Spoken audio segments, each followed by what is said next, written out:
이 시간 구원받은 내가 사는 이유라는 제목으로 하나님 말씀 증거하도록 하겠습니다. 사람은 존재하는 이유가 있고 각 조직도 만들어진 이유도 있고 물건이 그 자리에 있어야 하는 다 나름대로의 이유가 있습니다. 제가 이번에 우리 교회가 속해 있는 PCA 교단 총회에 다녀오면서 참 총회가 이렇게 중요한 것이구나 라고 하는 것을 깨닫게 되었습니다. 한국에 있는 교회에서는 총회에 아무나 참석할 수가 없습니다. 노회에서 목사님, 장로님, 총대 몇 명만 대표로 총회를 참석을 할 수가 있습니다. 그런데 PCA 교단 총회는 교단에 속해 있는 목사님들이나 장로님들이라면 누구나 원하는 사람은 총회에 다 참석을 할 수가 있습니다. 미국 목사님들은 사모님과 함께 오시거나 아이들까지 같이 오는 경우도 많이 있었습니다. 그래서인지 생각보다 규모가 참 컸습니다. 목사님들만 약 2,000명 정도 참석을 하셨고 또 사모님들 또 비지터들까지 하면 한 2,500에서 3,000명까지 그 컨벤션 센터에 모여 있는 것 같았습니다. 또한 PCA 교단 안에 있는 한인 교회들과 목사님들의 영향력도 꽤 중요했습니다. PCA 교단 안에 교회가 전체 2,000개 정도가 있습니다. 그 안에 한인 교회들이 약 200개 정도가 있습니다. 그러니까 10%가 한인 교회입니다. 목사님들 숫자는 PCA 교단 안에 약 5,000명의 목사님들이 계십니다. 그리고 그 중에서 한인 목사님들 숫자는 약 700명 정도가 됩니다. 목사님들 숫자로 하면 10%가 좀 넘는 숫자입니다. PCA 교단 안에 노회가 88개 노회가 있습니다. 그 중에서 한인 노회는 9개 노회입니다. 역시 한 10% 정도가 넘습니다. 한인 교회와 한인 노회, 한인 목사님들, 장로님들의 영향력이 PCA 교단 안에서 참 중요합니다. 비율적으로도 꽤 높은 비율을 차지하고 있습니다. 물론 미국 목사님들 중심으로 되어 있는 총회에 메인스트림으로 들어가서 이제 활동을 하기에는 여러 가지 부족한 면이 좀 있지요. 하지만 PCA 그 교단 총회 하면서 이제 한인 목사님들이 따로 모여서 이제 시간마다 PCA 그 CKC 모임을 갖게 되는데 그 한인 목사님들끼리의 교제와 그 연합만으로도 참 많은 또 은혜도 받고 또 우리의 존재의 중요성을 깨닫게 되었습니다. 이번에 총회가 열렸던 버밍햄이라고 하는 도시는 1973년도에 PCA 교단이 처음으로 만들어진 도시입니다. 기존에 PCUS라고 하는 교단이 있었는데 그 안에 지금의 PCA도 들어가 있었고 지금의 PCUSA도 들어가 있었던 겁니다. 그런데 PCUS 교단이 신학적으로 변질이 돼서 자유주의가 되어가고 또 성경의 권위를 인정하지 않고 여성 안수 문제와 동성애 등으로 아주 혼란스러워졌습니다. 그래서 목사님들이 모이죠. 우리의 신학이 이렇게 변질되면 안 된다. 우리의 신앙도 이렇게 변질되면 안 된다. 교단의 정체성도 이렇게 바뀌어가면 안 된다. 라고 하면서 결국에는 이제 기존 그 PCUS 교단에서 탈퇴를 하게 되고 성경적이고 복음적이고 순수한 교단을 새로 만들어야 됐다고 결정을 하고 그 1973년도에 버밍햄 이번 총회가 열렸던 그 도시에서 PCA 교단이 새롭게 생기게 된 겁니다. PCA 교단의 존재 목적도 참 중요하죠. 왜 PCA 교단이 있어야만 하는가? 다른 사람들이 다 변해가고 변질되어 갈 때에 다른 교회들과 다른 교단들마저도 그 신학이 바뀌어가고 또 믿음에서 일탈되어 갈 때에 우리는 그렇게 되면 안 된다. 우리만은 성경을 지키고 신학을 지키고 이 세상이 어떻게 바뀌더라도 하나님의 뜻을 지켜야 한다. 세상과 맞서고 또 순수하게 복음을 지키고 정통성을 지키려고 하려고 하는 것이 이 PCA 교단의 존재 이유입니다. 또 버밍햄에는 Civil Rights Institute라고 하는 곳이 있습니다. 마틴 루터 킹 목사님을 중심으로 해서 흑인 인권 운동을 했던 그 박물관이 거기에 있습니다. 1950년대와 60년대에 백인과 흑인의 그 차별이 가장 심했던 도시가 버밍햄이었습니다. 그때 마틴 루터킹 목사님을 중심으로 해서 그 미국 역사 속에서 이 버밍햄이라고 하는 이 도시가 흑인 인권 운동을 일으켰던 중심지가 됩니다. 그래서 그 과거를 잊지 않고 그 힘든 역사를 기억해야 한다라고 해서 그 제가 정확하게 몇 가인가는 기억이 안 나는데 그 교회를 중심으로 이제 흑인 인권 운동이 많이 일어났는데 그 침례 교회 바로 이제 맞은편에 이 시빌 라이트 인스티튜트를 이제 만들어 놓은 곳입니다. 마틴 루터킹 목사님이 연설을 했죠. I have a dream. 백인과 흑인이 함께 살 수 있는 날을 꿈꾸고 또 인종에 상관이 없이 피부 색깔에 상관이 없이 평등하게 살아갈 수 있는 날을 꿈꾼다라고 하는 그 연설입니다. 흑인 분들도 생각을 했겠지요. 왜 우리가 살아야 되는가? 왜 우리가 존재해야 하는가? 우리가 살고 있는 이 세상을 어떻게 새롭게 만들 수 있을까? 우리는 어떻게 그런 일에 쓰임 받을 수 있어야 할까? 흑인 분들도 본인들의 존재 이유, 사는 이유에 대해서 많이 생각을 했습니다. 오늘 베드로전서 3장 말씀을 보면 구원받은 성도가 어떻게 살아야 하는지에 대한 말씀이 나옵니다. 앞부분에서는 구원받은 성도가 어떻게 가정을 이루어야 하는지에 대한 말씀이 나옵니다. 남편은 아내에게 어떻게 해야 하고 아내는 남편에게 어떻게 해야 하는가? 왜 가정이 필요하고 왜 남편이 있어야 되고 왜 아내가 있어야 되는가? 이 말씀을 계속 합니다. 중간 부분에는 선을 행하다가 당하는 고난에 대한 말씀이 나옵니다. 왜 그리스도인들은 이 세상을 살아가면서 세상 사람들과 다르게 살아야 하고 선을 행하고 의를 행하다가 고난을 받을 수밖에 없는데 왜 우리가 그것을 참아야 하고 인내해야 하는가?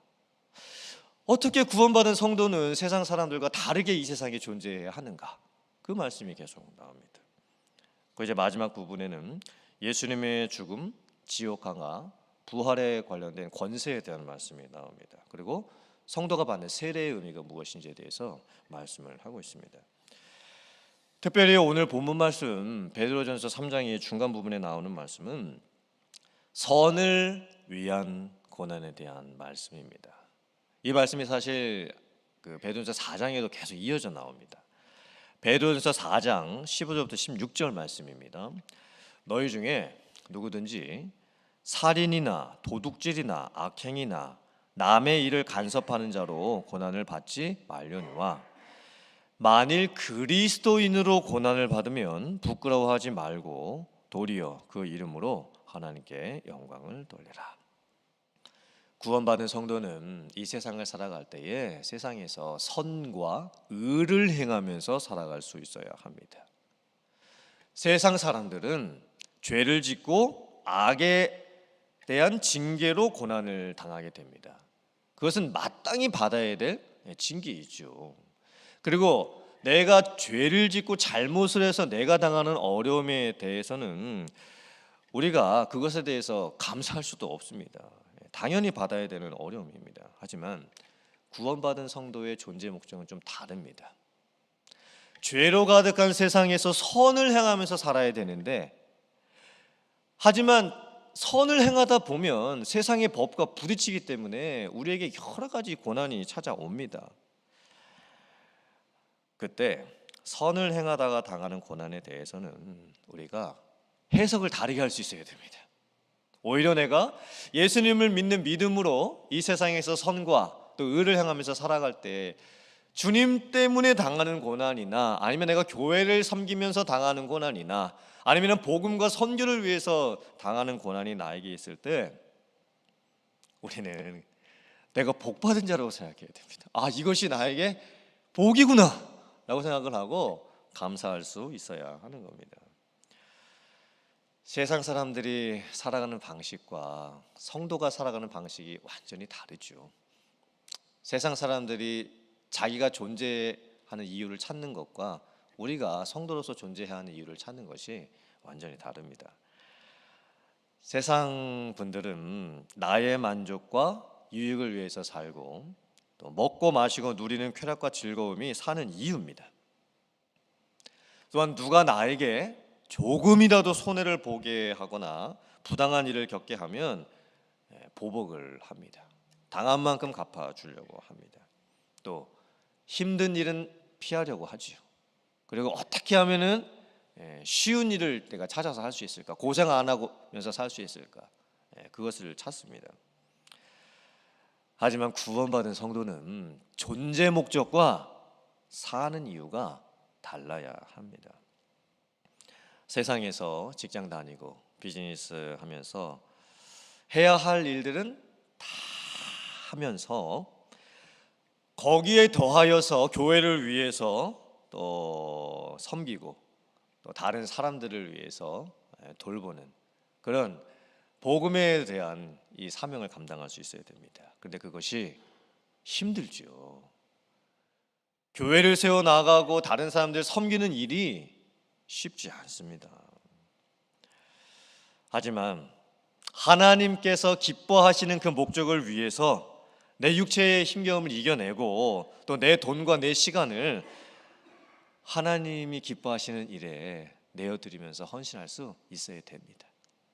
그리고 교회를 위해서 당하는 어려움이나 하나님의 나라를 위해서 겪는 그 핍박 같은 것도 우리는 감사로 받을 수 있어야 됩니다. 인간관계를 하는 모습도 다르죠. 세상 사람들은 뭐 나랑 맞는 사람들만 만나면 되고 또 저 사람이 정말 아니다 싶으면 안 보면 됩니다. 그냥 잘라내면 됩니다. 그럼 그만입니다. 하지만 믿는 성도의 존재 방식과 사는 방식은 달라야 합니다. 나와 잘 맞지 않는 분이 계시다고 해도 예수님의 그 사랑 안에서 우리가 같이 한 성령을 받은 성도이기 때문에 같이 다가가고 또 어울리려고 노력할 수 있어야 됩니다. 또 힘든 일이 있을 때면 내가 먼저 나서서 해야 하고 나의 수고와 헌신을 통해서 다른 사람들이 유익을 받고 쉴 수 있게 해줄 수 있어야 됩니다.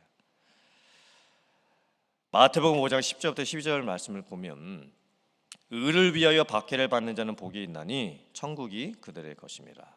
나로 말미암아 너희를 욕하고 박해하고 거짓으로 너희를 거슬러 모든 악한 말을 할 때에는 너희에게 복이 있나니 기뻐하고 즐거워하라.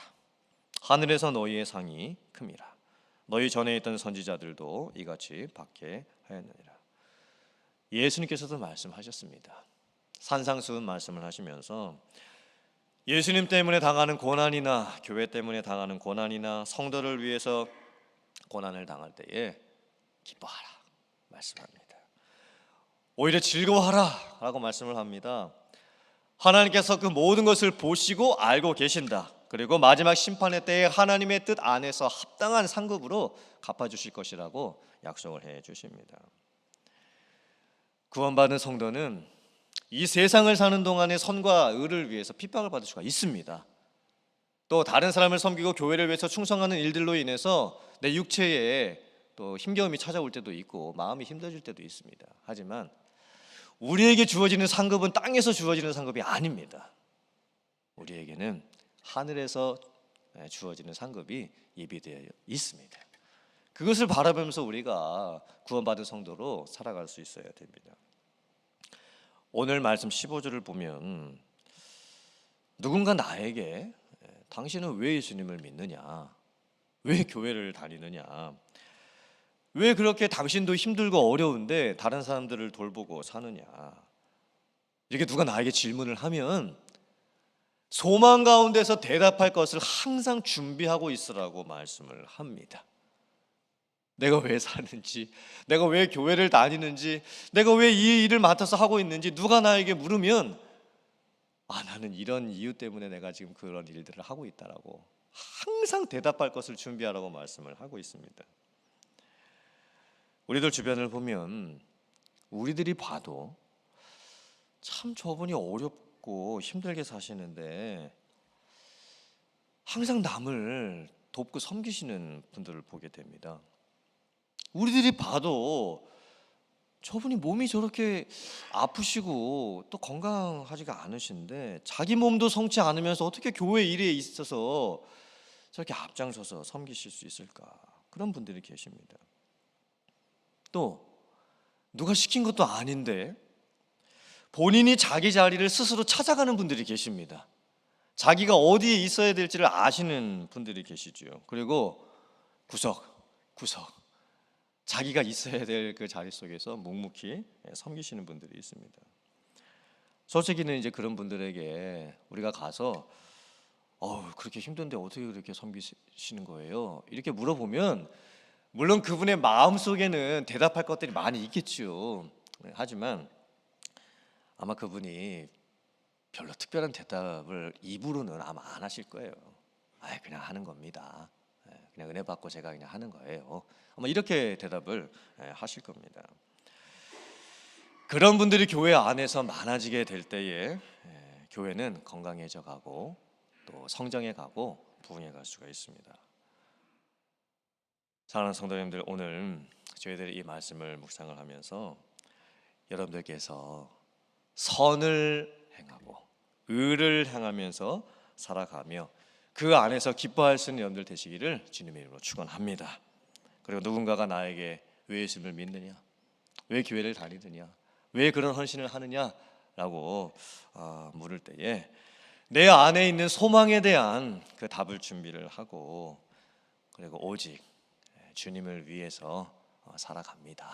이런 믿음의 고백과 헌신의 고백을 할 수 있는 여러분들 다 되실 수 있기를 주님의 이름으로 축원합니다.